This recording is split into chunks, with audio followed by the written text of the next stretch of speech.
Mega Noticias Los Mochis.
Muy buenos días, tengan todos ustedes amigos que nos acompañan en este su programa Haciendo Historia en tu Comunidad, que se transmite cada sábado después de la mesa de análisis a las 12 aproximadamente.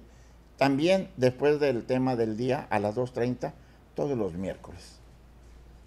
Nos encontramos transmitiendo en este su canal de televisión Mega Canal, en el canal 151, desde la ciudad de Los Mochis, donde las palmeras alcanzan el cielo y se mecen borrachas de sol.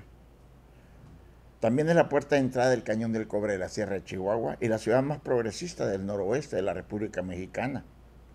Es uno de los graneros de México. Y ya solo nos quedan los últimos vestigios materiales de los colonos, que se ha ido borrando con el tiempo, pero permanece esta dinámica ciudad de Los Mochis, que perpetúa al hombre de aquellas tierras, donde los norteamericanos sembraron la semilla de este magnífico fruto que hoy estamos presenciando. Esta es esta hermosa ciudad de Los Mochis. Un saludo a todos mis amigos de los municipios de Ahome, El Fuerte, Choix, Guasave, Sinaloa, Angostura y Salvador Alvarado, así como Mocorito, que nos ven por este medio. Muchísimas gracias por estar al pendiente de nosotros y estar viendo nuestros programas. El tema de hoy es segunda parte del viaje del río Nayarit. Nos levantamos muy temprano y salimos a caminar, con las piernas entumidas todavía. Ni el baño me quitó el dolor, pero ni modo, tenía que caminar para llegar a desayunar todos juntos al restaurante Los Arcos. Era un buffet el desayuno, café de olla muy insípido, como dicen en mi rancho, sin sabor y chirri. El desayuno era bueno a secas, pero faltan los sabores, olores y colores de la gastronomía mexicana. Les faltó de la mano santa de doña Juanita enfrente del restaurante Los Arcos, donde el intendente de Estrán del Río nos mandó, y no donde va el pueblo, que es el que sabe comer mejor, comida casera y muy sabrosa. Lo comento y lo escribo porque me ha tocado probar la gastronomía de toda la República Mexicana. Lugar que visito de vago es un aprendizaje histórico, cultural y culinario. Visito los mercados o puestos callejeros, donde veo muchas personas. Quiere decir que está buena la comida y muy sabrosa. Los primeros en llegar fuimos nosotros, el profesor Ernesto Parra Flores, cronista oficial del Fuerte, y su servidor, profesor Ernesto Gatica Moreno, cronista de Ahome, y después llegaron nuestros amigos, profesor Eduardo Carreño Díaz, cronista oficial de San Juan del Río, presidente de la Crónica de Durango, asimismo el ingeniero Guillermo Favela Vizcarra, también nuestro nuevo amigo Alfredo Carrillo Martínez, que es un tenor duranguense. El guía de turismo es nuestro amigo profesor José Luis Langurena Hernández. Después llegaron Nadia Esmeralda Saldívar López, presidenta del Seminario de Cultura Mexicana, Corresponsalía del Sur de Nayarit, sus hermosas hijas, Cindy Yuretsi y Estella Souley Soto Saldívar, asimismo Erika Elizabeth Saldívar López, regidora de Cultura del Ayuntamiento de Estrán del Río. Ya era hora para salir a la primera presentación en el auditorio de la Escuela Preparatoria número 6 de Ixtlán del Río. Nosotros dos a caminar, señor. Pasamos por la casa de Ernesto Parra, cuando vi unas flores redondas llamadas huevos de gringo. No las conocía. Muchas personas me preguntaron cómo se llaman. Regresé a preguntar a los dueños de la casa. Ya es jueves 12 de septiembre a las 11 horas. Se presentó el grupo Mezcal de Durango, con el que participamos dentro de las fiestas patrias, Feria Regional de la ciudad de Ixtlán del Río, Nayarit. Madero y Villa hablaban ampliamente de los pormenores de los momentos históricos que les tocó vivir. Estos diálogos estuvieron enmarcados con canciones revolucionarias tradicionales interpretadas por el tenor duranguense, nuestro amigo Alfredo Carrillo. Osvaldo Carreño es una propuesta de lo que fue la niñez de Francisco Villa con base en investigaciones de toda su vida, en fuentes orales, libros y periódicos. Fue difícil porque a Doroteo Arango, nombre real del personaje, se le identificara con el nombre solamente de los primeros años cuando era buscado por alguno de sus actos que él cometió. De ahí en adelante, sobre todo cuando pasó al norte de Durango y a Chihuahua, ya no usaba su nombre de pila, sino cualquier otro que se le ocurriera. Así fue muy difícil encontrar todo lo referente a él. Con el último expediente que hallé fue donde se le acusa de cometer el hurto de 28 reses. El entrevistado añade que ese expediente encontrado en Parral, Chihuahua, hace años, es muy extenso. Bandoleros en ese momento, ahí aparece como Manuel Flores, y se le sigue un largo proceso hasta que se determinaron que Manuel Flores, Francisco Villa y Doroteo Arango eran la misma persona. Así comentó en el diálogo con Francisco Villa nuestro amigo Osvaldo Carreño. Nos habla de la primera mujer con la que vivió y un poco de todas sus esposas. Demuestra su táctica de usar sombreros, de usar nombres supuestos, además que recurrían a múltiples identidades, porque no solamente usaba un nombre que no era suyo, sino que además mandaba a otros para hacer negocios a su nombre. Ese controvertido personaje no se dejaba conocer y no hay fotografía de él antes de 1909. Era escurridizo, no daba lugar a que le siguieran la pista, sobre todo cuando ya de 1900 en adelante comenzó a formar sus bandas, ya que nunca dormía en la misma cama ni en el mismo sitio. Tenía muchos echaderos, como dicen en mi rancho. Para hablar de Villa, el bandolero, Osvaldo Carreño, no se remite solo a Doroteo Arango, sino que se integra en la investigación a Ignacio Parra y a Heraclio Bernal. Esos dos hombres fueron bandoleros muy famosos de la etapa porfirista y siempre se les estudió separadamente, pero cada uno tenía su historia aparte. Nuestro amigo establece una genealogía entre Parra, Bernal y Arango para sustentar que la formación de Doroteo Arango no fue la de un bandolero que descubre la vida a partir de su propia experiencia, sino que la fue conformada a partir de dos generaciones que la antecedieron de Parral y de la de Bernal. Nos comentó que investigó hasta dar con datos precisos que me permitieron sustentar la hipótesis de que Francisco Villa no era un bandolero cuando ya era revolucionario. En lo personal nunca seguía actuando como bandolero en términos de razonamiento. Ese fue un estigma que lo acompañó hasta el día de su muerte. Francisco Villa fue asesinado el 20 de julio de 1923 en Parral, Chihuahua, y había nacido el 5 de junio de 1878 en San Juan del Río, Durango. Carreño define el diálogo como la oportunidad de conocer algunos hechos de la Revolución Mexicana desde otras perspectivas y de conocer al Villa humano. Es una de las características más relucientes de este diálogo, que dan a conocer a un personaje en la intimidad, cómo reaccionaba ante situaciones que lo denigraban, que lo integraban, que lo irritaban porque no se sentía tratado justamente. Fue un hombre que luchó toda su vida y que en el juicio de la historia contribuye a fortalecer la idea de que fue un patriota que no buscó lujos ni riquezas. En la medida de sus posibilidades y con la deficiente formación y educación que recibió, se convirtió en un gran hombre, porque destacó en la parte militar donde brilló, pero al final de cuentas Pancho Villa es un hechura del pueblo, un personaje que estuvo en el momento, el lugar y con las condiciones precisas para sobresalir con toda su capacidad para desentrañar las dificultades que se le presentaban como revolucionario. Si no conocemos a Villa bandolero, no vamos a comprender al Villa revolucionario, que a final de cuentas son uno solo. Durante el diálogo con Pancho Villa se prevé el montaje teatral excelentemente bien montado y con conocimientos de la historia, en el cual charla el general Villa con Francisco I. Madero.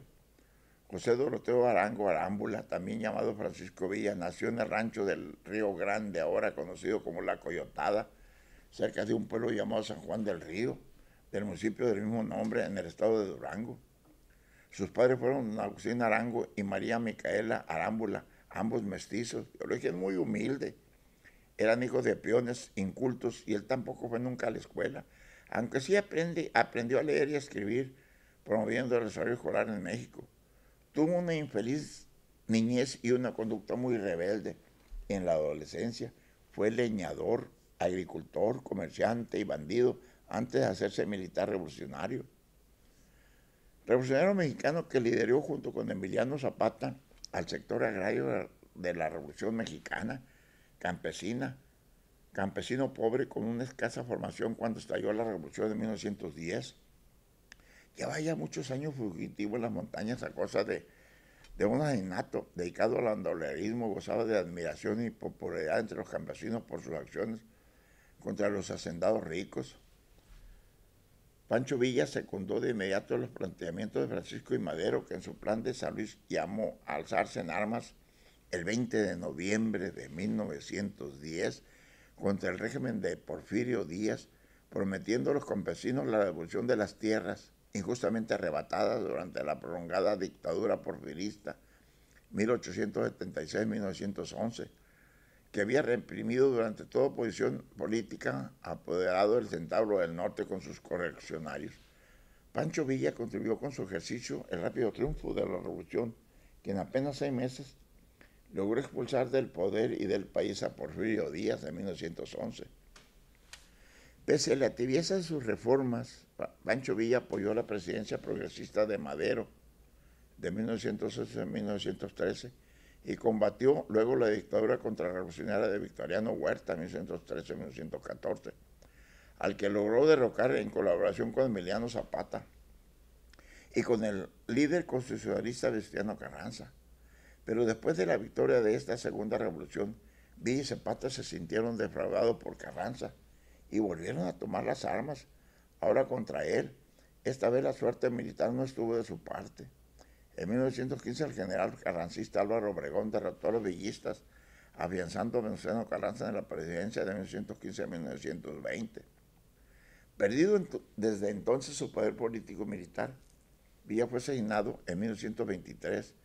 La misma suerte había ocurrido 4 años antes a Emiliano Zapata.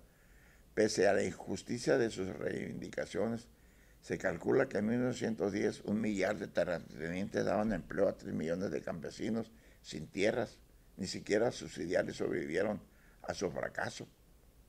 Los sucesivos presidentes se reclamaron herederos de la revolución, pero Venustiano Carranza y sus inmediatos sucesores, Álvaro Obregón y Plutarco Elías Calles, que dominarían la escena política hasta 1936, se limitaron a domesticarla sin llegar nunca a emprender una verdadera reforma agraria. Pancho Villa nació en la hacienda del Río Grande, perteneciente al pueblo de San Juan del Río, en el estado mexicano de Durango, el 5 de junio de 1878. En realidad, el niño que nació en la hacienda del Río Grande se llamaba Doroteo Arango. Pancho Villa nacería más tarde, cuando Doroteo se echó al monte y la necesidad lo llevó a cambiarse de nombre.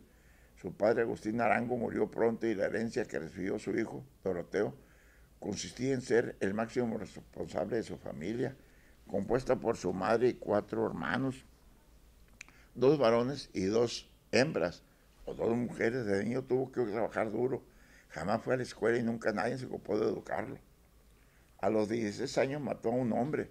Todas las versiones sobre el caso coinciden en 3 puntos. Uno, por una parte, en que el muerto era un personaje de cierta relevancia, al menos de mucha mayor relevancia que Doroteo Arango. Otra, que había intentado forzar a una de las hermanas de Arango. Finalmente, en que Doroteo escapó y se refugió en el monte a resultas de estos hechos. A partir de esas coincidencias, la leyenda empezó a actuar. El muerto podía haber sido un funcionario gubernamental, un hacendado, un capataz o el propietario de unas tierras que los arangos trabajaban como mediadores. Doroteo llegó a tiempo para ver el asalto contra su hermana. Fue a buscar un arma y disparó antes de que se consumara la violación, o bien esta se consumó y el muchacho no le quedó otro remedio que vengarse. El hecho de haber cometido un asesinato no ponía fuera de la ley por mucho tiempo a un mexicano de 1894, aunque el matador fuera un pelado y la víctima un personaje relevante, pero la vida en las montañas tampoco era fácil. y había que robar para poder sobrevivir. Ese delito se perseguía con dureza, sobre todo cuando un antiguo peón tenía la osadía de robar ganado a los hacendados ricos. Doroteo Arango, a cuya cabeza se había puesto precio, cambió de nombre y adoptó el de Pancho Villa, un hombre como cualquier otro, pero con algunas peculiaridades, pues si bien muchos Panchos en México, el apellido era el que debe haber correspondido a su abuelo Jesús Villa, había reconocido como legítimo a Agustín su padre, quien acaba de nacer, Pancho Villa, un hombre con una legitimidad recuperada por la fuerza, que rápidamente se convirtió en un bandido generoso, en una especie de Robin Hood mexicano. Era el amigo de los pobres, como recoge John Reed en su libro México Insurgente. Sus hazañas se difundieron oralmente con rapidez y se convirtieron en letras de los corridos que se cantaban en la hacienda, las plazas y las cantinas. Así las cosas, se le atribuía todo tipo de gestos o de delitos, según la óptica de cada cual, independiente de su simultaneidad en el tiempo, de su distancia en el espacio. Hacia 1900 se estableció en el estado de Chihuahua, donde terratenientes y empresarios, al amparo de unas inicuas leyes, incrementaron sus grandes propiedades con nuevas y mejores tierras. Por ello, mientras paralelamente crecía la exaspersión de las masas campesinas al frente de oposiciones políticas, centrando sus ataques contra la reelección presidencial, en 1910 Francisco I. Madero presentó su candidatura a la presidencia de la República frente a Díaz, que mediante sucesivos parodias electorales se había hecho reelegir durante décadas. Díaz pidió por la fuerza del triunfo de Madero, pero no pudo evitar la propagación de las ideas del Plan de San Luis, al difuso programa político que lanzó Madero al verse forzado al exilio, cuyo tercer punto prometía a los campesinos la restitución de las tierras arbitrariamente arrebatadas durante el Porfiriato. El Plan de San Luis incluía asimismo un llamamiento a alzarse en armas contra el dictador el 20 de noviembre de 1910. La presión a la que estaban sometidos la sociedad mexicana estalló y se generalizó los alzamientos. Madero, pese a sus vacilaciones, se convirtió en el aglutinador de la rebelión, y uno de sus hombres de confianza, Abraham González, invitó a sumarse en la rebelión Pancho Villa, el amigo de los pobres, de esos pobres que se habían levantado. Enseguida, Pancho Villa se unió a Madero en su lucha contra la dictadura de Porfirio Díaz y demostró una habilidad innata para la guerra. Aprovechando sus conocimientos del terreno y de los campesinos, formó su propio ejército en el norte de México. Casi 2 décadas en las montañas, burlándose a todos los que le perseguían y desconfiando de aquellos que podían traicionarlo, fueron su escuela guerrillera. Para unos, Pancho Villa apoyó la causa revolucionaria para que quedaran olvidados sus delitos. Para otros, lo hizo porque no podía dejar de luchar junto a los suyos. El hecho es que después de todos esos años de bandolerismo, la fortuna de Villa ascendía a poco más de 350 pesos. Mucho más valor tenía su carisma y su poder de convocatoria. Las fuerzas de Villa contribuyeron al rápido triunfo del movimiento revolucionario. En solamente 6 meses, pese a algunos fracasos iniciales, fue reducido el ejército del viejo dictador. Tras la decisión toma de Ciudad Juárez, hubo de renunciar a la presidencia y partir al exilio. Villa viajó a la capital con Madero, convirtiéndose ya en presidente efectivo de 1911 a 1913. En la Ciudad de México, con la esperanza de que se convirtiera en el respetable ciudadano, Francisco Villa, Pancho Villa, fue nombrado general honorario de las nuevas fuerzas rurales. Durante 3 años sufrió numerosos atentados, de los que salió ileso. Sin embargo, cuando el 20 de julio de 1923 entraba en Parral con su coche acompañado de 6 escoltas, fue tiroteado y muerto desde una casa en ruinas por un grupo de hombres al mando de Jesús Salas. 1 hora duraron sus disertaciones cuando invitaron a dialogar directamente con el público sobre preguntas de los personajes. Eran jóvenes de preparatoria y no querían retirarse. Continuaban aplaudiendo por tan magnífica forma de contar la historia, muy dinámica y divertida. Todos que querían tomarse la fotografía con ellos. Salimos a descansar un rato a la casa y a caminar otra vez. Quedamos de vernos a las 2 de la tarde para la comida en la marisquería El Sordo. Salimos a la 1:30 de la casa y continuamos caminando. Llegamos primero y pedimos un agua tambarina mientras llegaban ellos. Un poco más tarde, a las 2:30, y a pedir la comida: chicharrones de pescado, camarones a la sorda, campechanas calientes, un tequila para el desempance. Llegaron unos chirrines llamados Los Rayitos de Islán del Río, y a tocar se ha dicho. Pura música de antier, de antes de antier. Tocaron un buen rato, nos estuvieron tocando bastante, y empezamos y comentamos que nadie le pedía esas canciones, que quiénes éramos nosotros y qué hacíamos. Les comentamos que éramos cronistas. Cuando menos pensábamos, ya eran las 5 de la tarde y se tenía otra presentación en la casona, un restaurante que se vistió de gala, con la presentación por segunda vez en el día del Grupo Mezcal de Durango, con el que participaron dentro de las fiestas patrias, Feria Regional de la ciudad de San del Río, Nayarit. Mientras se llegaba la hora, que sería las 19 horas, 7 de la tarde, recorrimos toda la fiesta de la plazuela, saludamos a nuestros amigos Pablo Torres Sánchez, cronista oficial de Islán del Río, quien nos presentó al público en general como si fuéramos personas importantes. También nos entrevistó nuestro amigo cronista Rigoberto Guzmán Arce, mejor conocido como Canicas, reportero y columnista en el periódico Realidades, Notisur, Nayarit, Islán, Jala y Aguacatlán, donde transmite en vivo, y con el permiso de ellos me atreví a escribir estas crónicas. Islán del Río es muy conocido por sus deliciosas nieves de garrafa, la cual al probarlas seguramente se convertirán en sus favoritas. La verdad que sí, las probamos y están muy sabrosas. La nieve de garrafa se elabora en un recipiente metálico hundido en trozos de hielo en el fondo de una barrica de madera. Se le agrega un poco de sal, pulpa de fruta fresca, en algunos casos se agrega leche, crema o caramelo, y por 30 minutos se bate en movimientos circulares para que quede lista. Se puede servir en vasos o en barquillos, y cualquiera de las dos opciones es buena, ya que la exquisitez y suavidad del ingrediente protagonista de esta nieve, la más conocida, son las de la Placita, la cual han ganado su reputación y clientela gracias a su increíble sabor, olor y color. No olvídense, el negocio es un lugar muy bello y familiar, caracterizado por inculcar en sus preparaciones frutas frescas y exóticas, que jamás imaginarías que podrían llegar a ser el ingrediente principal de una nieve como la mandarina, por ejemplo.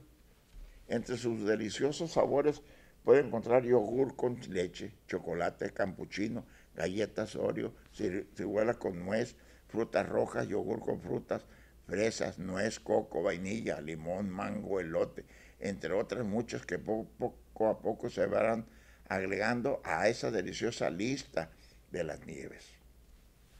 Del 10 al 17 de septiembre se realizan las tradicionales fiestas patrias y Expo Ganadera Islán del Río 2019, y habrá grandes eventos artísticos, bailes masivos y una importante exposición ganadera regional. Con motivo de la independencia, el centro histórico de este municipio de Nayarit se viste de verde, blanco y rojo y se adorna con cordeles de pinos, festones, bandoleras y cromos de héroes, un espectáculo digno de ver. La verdad, como todo un pueblo se arregla. El inicio de las fiestas se dan con el desfile en el que carros alegóricos recorren la avenida Hidalgo y principal calle de la ciudad. Tras esto comienza la fiesta en la plaza principal, donde se desarrolla el baile popular. El programa de la fiesta patria Expo Ganadera Islán del Río 2019 también incluye el tradicional grito de independencia, espectáculos de fuegos artificiales y pirotecnia, exposiciones culturales, agrícolas y pecuarias, atracciones mecánicas, competencias deportivas, bailes masivos, justas charras, concursos de canto, pintura, ajedrez, una nueva edición de los Juegos Florales, cabalgatas y muchas actividades más. Mientras disfrutamos de la buena música que se presentará, también puede degustar la deliciosa gastronomía típica en los locales y estanques que se ubican alrededor de la plaza.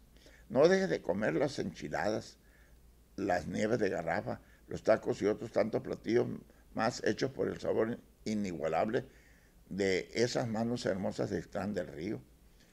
El comité a cargo de organizar las fiestas patrias de Islán del Río 2009 ya ha revelado algo de información y detalles del programa oficial.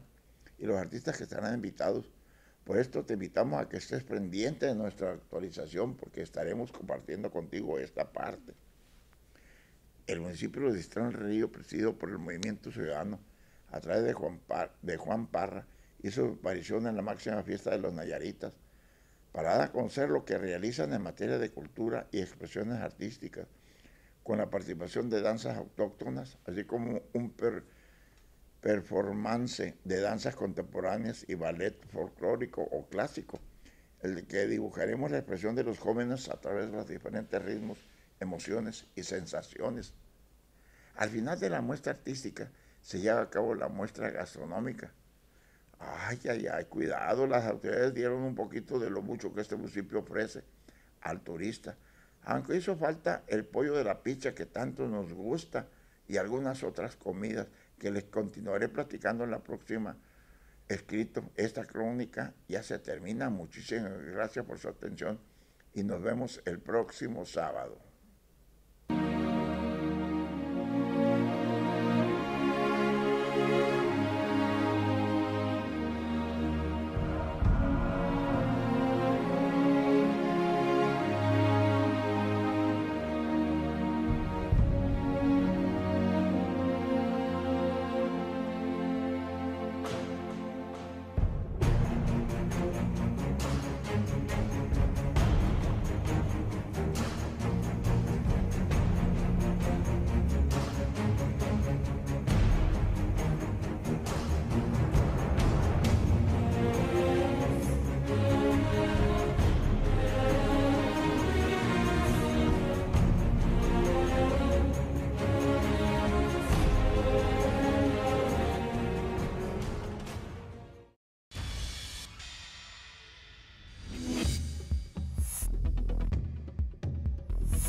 Mega Noticias Los Mochis.